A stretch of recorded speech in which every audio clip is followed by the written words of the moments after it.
So, as I mentioned in the last video, what we're now going to be discussing is the custom shape tool. It's a vector drawing tool, and we're creating shape layers with it. Well, let's take a look. What shapes are we going to be making? Well, that can be done by choosing from this list. If you click down on your arrows here, I'm going to reset the shapes to their original.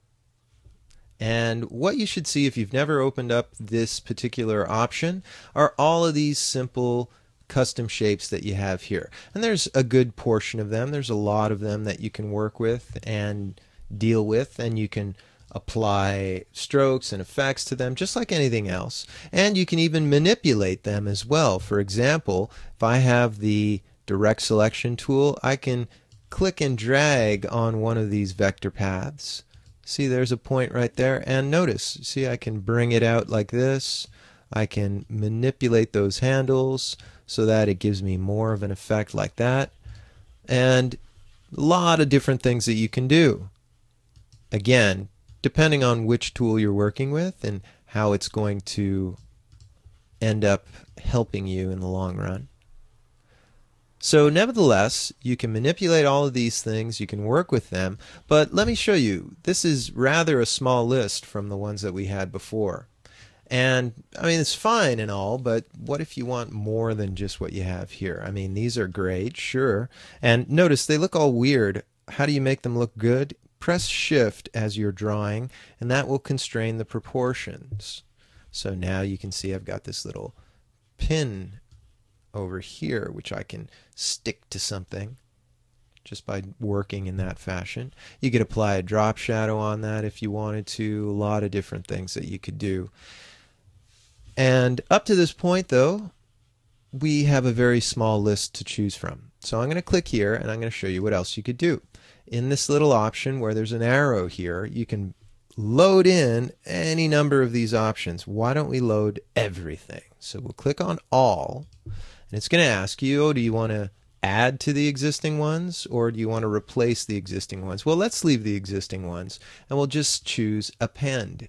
Now I have a huge, very huge amount of different drawings that I could choose from.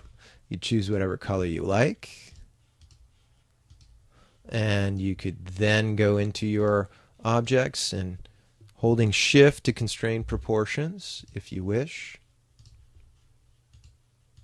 Choose any number of options. Oops, sorry, I wanted to choose a different one. You can see there's lots of leaves and different things in here. There's also ornaments, for example, stuff that you'd find in pro versions of fonts and different things like that. So as you can see, great stuff that's available inside of these particular elements, and a lot of variations, a lot of different sort of things that you can add in here.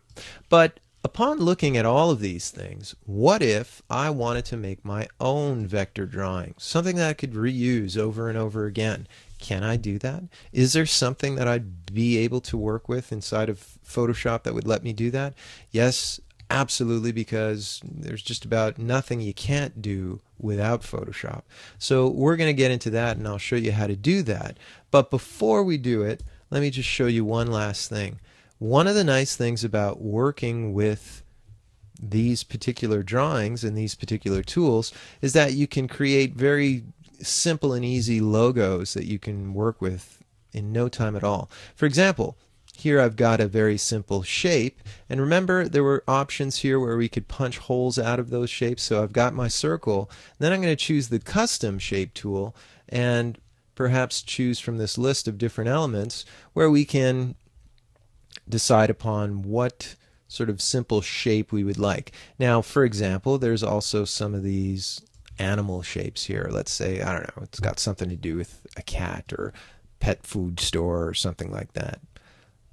Blue Moon or Blue Cat Productions. Well, we'll notice what happened here. As I'm drawing this thing, I want to choose to punch a hole in the actual shape. And now when I move this around, check it out. You've got a very nice little option available here that has punched a hole out of this, and you create this nice negative and positive effect that's going on. What if you don't like the positioning of that cat? Remember, there's the black arrow path selection tool. So I could select this path, move the cat in a little bit closer, or maybe move it in over here. Or maybe after selecting it, pressing Command T and making it a little bit smaller. Any number of different things that you could do. Double click to finish that and continue moving if you wish. Then when you click on the outside, selecting the area over here, you still see the path lines, but as soon as you use your black arrow move tool, V, notice all of those elements are gone. And you create this beautiful negative and positive effect that you can work with inside of your shape layers. So really great stuff that you can do with the custom shape tool and different ways of approaching it.